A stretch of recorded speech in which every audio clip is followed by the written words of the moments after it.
Tell your neighbor, God will silence wicked voices speaking against your life. Say, neighbor, God will silence wicked voices speaking against your life.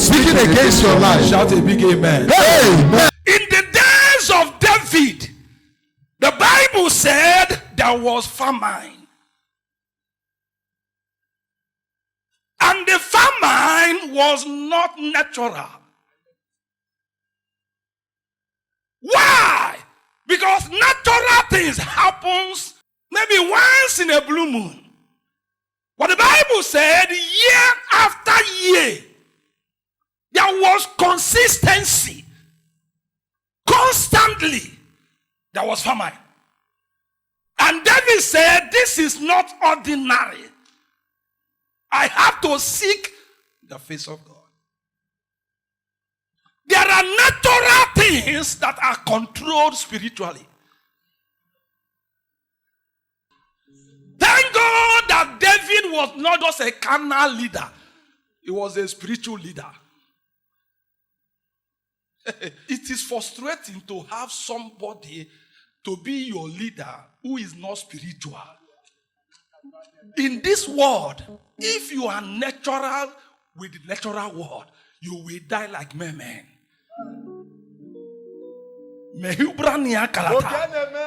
There is no crash that happened naturally. Anything that you see here physically happened spiritually and was permitted there. So whatever you can control spiritually, you will have power over it physically. By the time we finish arresting some demons and dealing with some forces spiritually, you will enter this week and next month you will do exploits. Amen. Mehibra delicro sobrana. What we call what? Natural disaster was sponsored from the spirit realm. It was not natural. Look at me.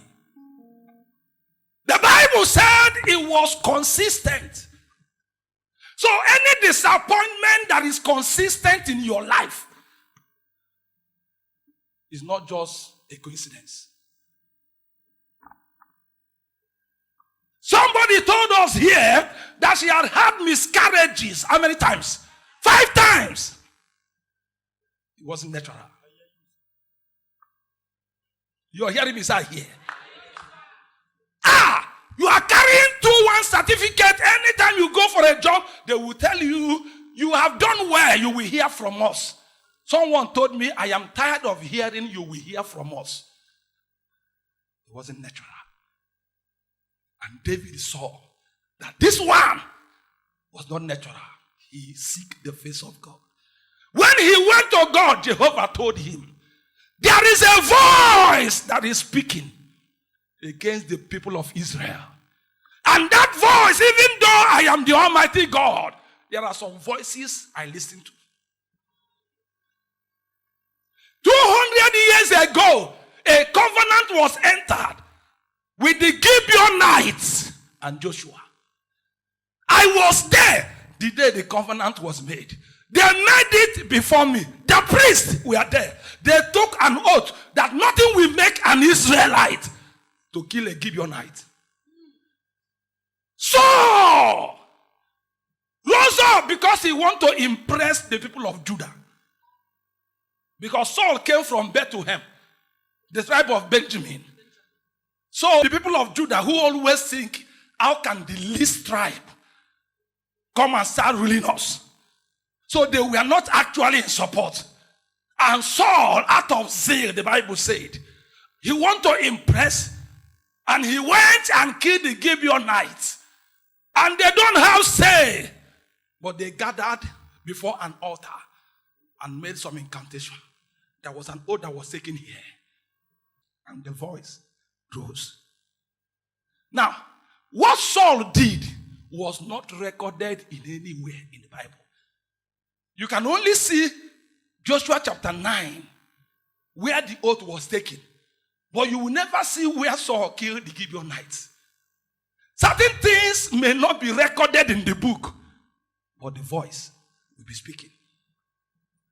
Certain things you may not know because you didn't see it in the history. David was not aware because in all that the records of what King Saul did, but the voice was speaking. What was the voice speaking? Revenge. Wherever these people go, may they not succeed. Wherever these people go, may they not succeed. And famine was released. Someone say year after year. I came here in this very service to trace the root of what is happening in your life right now. By the grace of God, it shall be exposed and expired.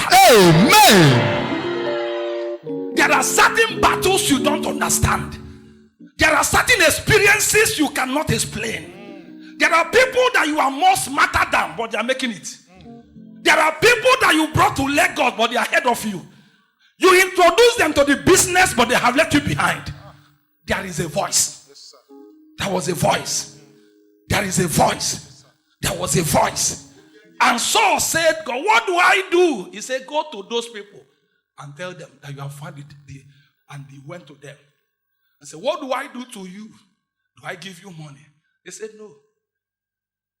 You need the 7 sons of Saul must be hanged. They must die on that very place where Joshua took an oath with us. There are certain decisions your father took, not knowing that it's going to affect you. Yes, sir. You're hearing me, sir? Here. I hear you, sir. There are certain mistakes that your grandfather made, not knowing that it's going to affect you. And they became a voice. Anywhere you go, the voice was there. May God hear the voice that will say enough. Amen. Enough of all these disappointments. Enough of all this promise and failure. Amen. That voice will come on your behalf. Amen.